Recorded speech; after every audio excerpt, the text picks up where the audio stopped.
il nous a repérés, mais tant qu'on le fixe, nous ne risquons rien. Vous êtes sûr, docteur? Extermination. Oui, changeons de perspective.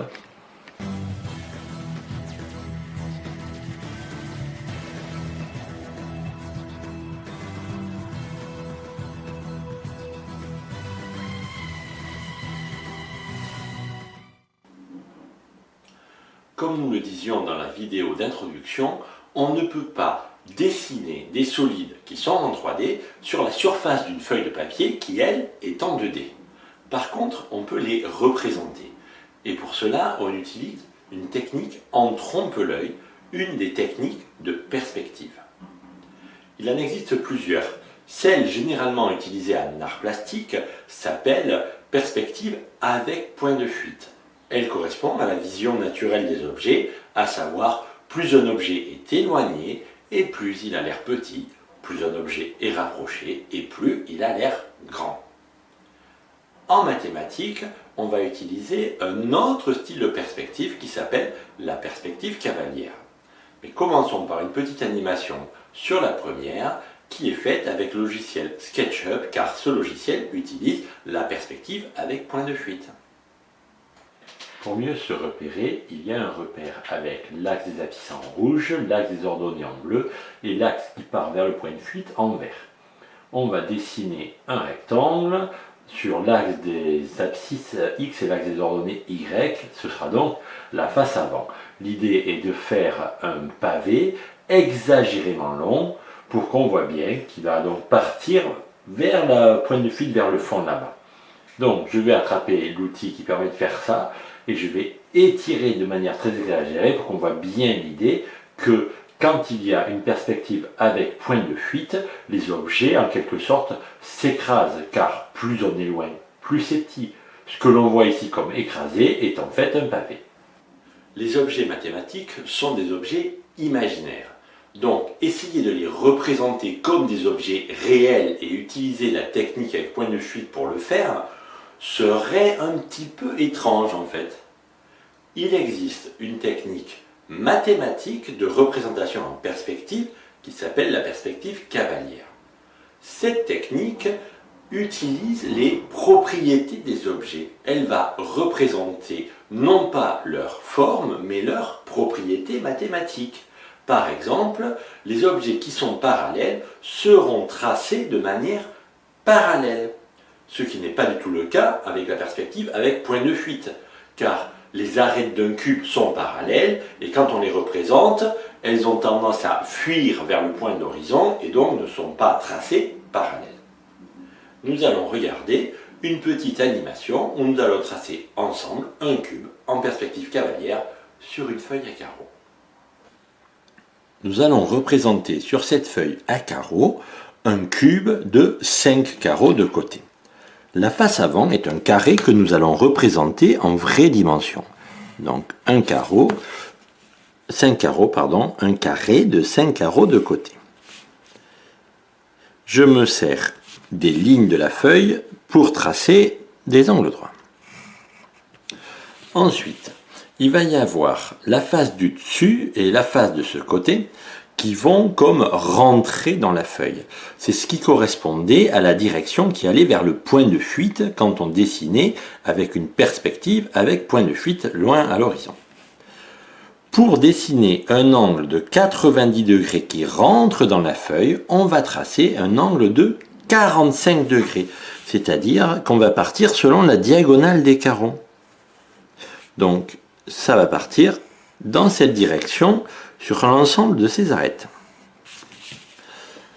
Quelle longueur faire?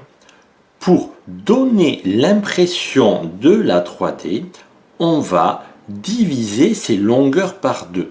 Les longueurs qui partent à 45 degrés, qui sont donc la moitié de 90 degrés, feront la moitié de leur vraie longueur. Ici, j'avais 5 carreaux, donc je vais faire 2 carreaux et demi. Mais attention, je ne vais pas faire de diagonale de carreaux et demi, car c'est plus long que la longueur des côtés des carreaux. Je vais donc mesurer à la règle combien font la moitié de 5 carreaux. 5 carreaux font 4 cm, car les carreaux font 0,8. C'est d'ailleurs pour ça que j'ai choisi 5 carreaux pour tomber juste en centimètres. Donc la moitié, ce sera 2 cm. Donc le long de ces lignes, je vais tracer sur 2 cm.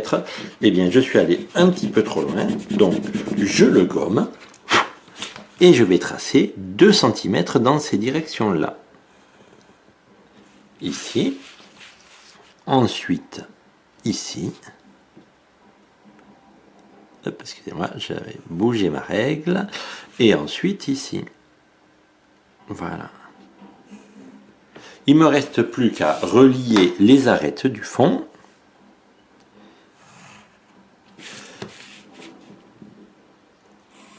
Hop. Et j'obtiens ma représentation en perspective cavalière où mes arêtes parallèles sont parallèles. Là, j'ai 3 options. Soit je laisse la représentation comme ceci. C'est dans ce cas-là ce qu'on appelle une représentation opaque. Soit je fais complètement apparaître mes arêtes du fond. C'est ce qu'on appellera une représentation transparente. Dans une représentation transparente, on ne voit pas très bien qui est devant, qui est derrière. En général, on choisit plutôt ce qu'on appelle une représentation translucide, comme si ce cube était en verre et laissait légèrement passer la lumière, mais qu'on voit bien la différence entre ce qui est devant et ce qui est derrière. Je vais donc rajouter à 45 degrés sur 2 cm une arête sur la face du bas et je vais la tracer en pointillé. Il ne me reste plus qu'à relier ce sommet avec celui-ci en pointillé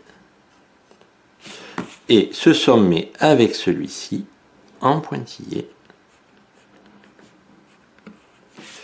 Et j'obtiens ici une représentation de mon cube en perspective cavalière et qui est translucide.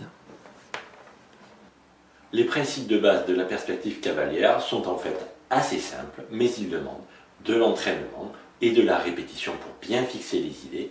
C'est pour ça qu'on les travaille depuis le CM1. Et au fur et à mesure des années, on va tracer des solides qui ont des propriétés un peu plus compliquées qu'un simple cube et qu'un simple pavé. Par exemple, cette année, nous tracerons un cylindre qui a un disque à la base qui sera posé sur le sol. Et comment tracer un disque posé sur le sol, quelle est la forme que je représente sur ma feuille pour obtenir un bon effet visuel en respectant les règles de la perspective cavalière. L'année prochaine, on essaiera de tracer un prisme sur le sol. La base du prisme est un triangle. Si je prends par exemple le triangle 4, 5, 6, qui n'est pas rectangle, c'était 3, 4, 5 qui était rectangle. 6, c'est ma base, je vais le mettre sur la face avant. 4 et 5, 4 plus 5, ça fait 9, c'est plus grand que 6, inégalité triangulaire, ce triangle existe, ça se touche. Si je divise par 2 les dimensions de ce qui rentre dans la feuille, cela devient 2 et 2,5. 4,5, c'est plus petit que 6, ça ne se touchera pas. Ce ne sera donc pas ça la technique. Et nous verrons l'année prochaine comment on fait, et ça utilise la proportionnalité. J'ai pas compris, tu veux faire quoi avec ce Lego là Donc je voudrais emprunter ta caméra et filmer ce Lego Ange pour fabriquer d'autres Lego Ange. C'est une série de science-fiction, et puis ils disent pas que la représentation de ce Lego va devenir un autre Lego comme ça. Tu peux pas multiplier tes Lego en les filmant. Mais si, je te jure, il laisse lui dans la série, je suis sûr que ça marche. Science-fiction, la représentation d'un objet dans la vraie vie ne peut pas devenir un vrai objet.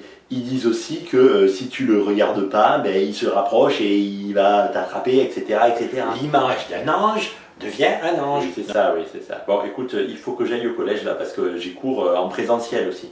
Ah oui, c'est vrai, j'avais oublié. Bon, allons-y parce que tu vas être en retard.